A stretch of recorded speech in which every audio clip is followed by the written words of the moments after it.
Yeah. You got many of these dudes who came home, right? From doing years, 20 years, 25 years. And for them, it's a quick scheme. It's a quick scheme where to pocket some money. And then you have some that's doing it real, man. Shout out to the brother BMO from Sex Money Murder. Welcome home.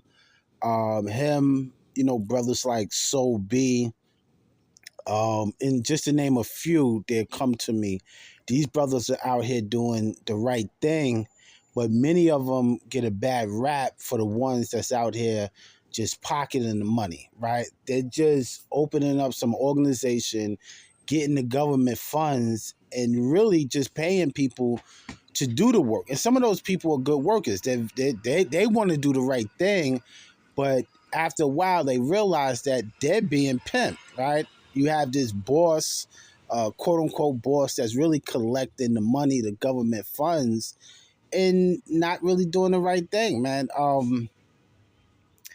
They got so many schemes, man. I'm not even going to go into it, but, they hire people, they fire people, collect the money. They're doing all types of crazy stuff, man. And I mean, it's a shame. And a lot of them, they come on YouTube and they talk this good talk, and they incorporate themselves with people that's really doing the work, but they might have a little bit more popularity. So they're kind of like using the real people. And I mean, this is the lifestyle that they're used to, manipulation, right? That gang life is all about manipulation. They've been in jail, manipulating.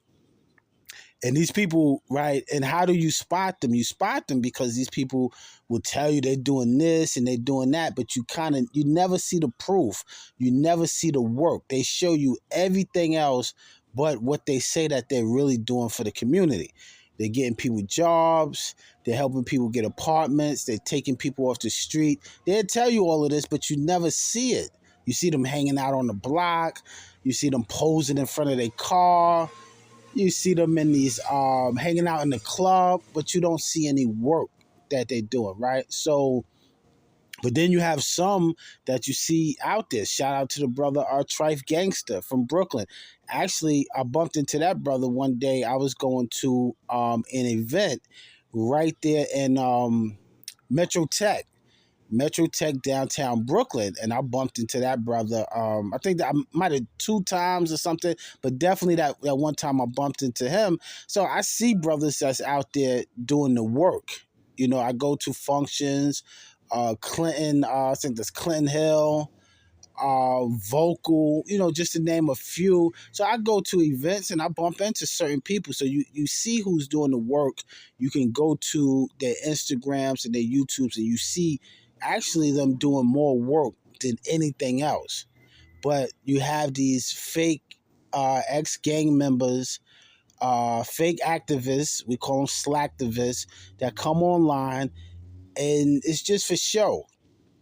And I think many of them do feel bad for the corruption and the destruction that they did in the community long years ago, but they're still doing it, but they're just doing it in a different way. And a lot of these young cats, they don't know. They still wet behind their ears, so they don't realize they're being taken advantage of. They have a good heart and they want to do, so they feel like that they're doing something good when really they're hooked up with a fake organization. The organization is not even registered. If you look it up, it's not even registered. So they're being used, man. But yeah, we have these fake activists, aka slacktivists, ex-gang members coming home, and this is what they're doing, man. They're still getting over on the people.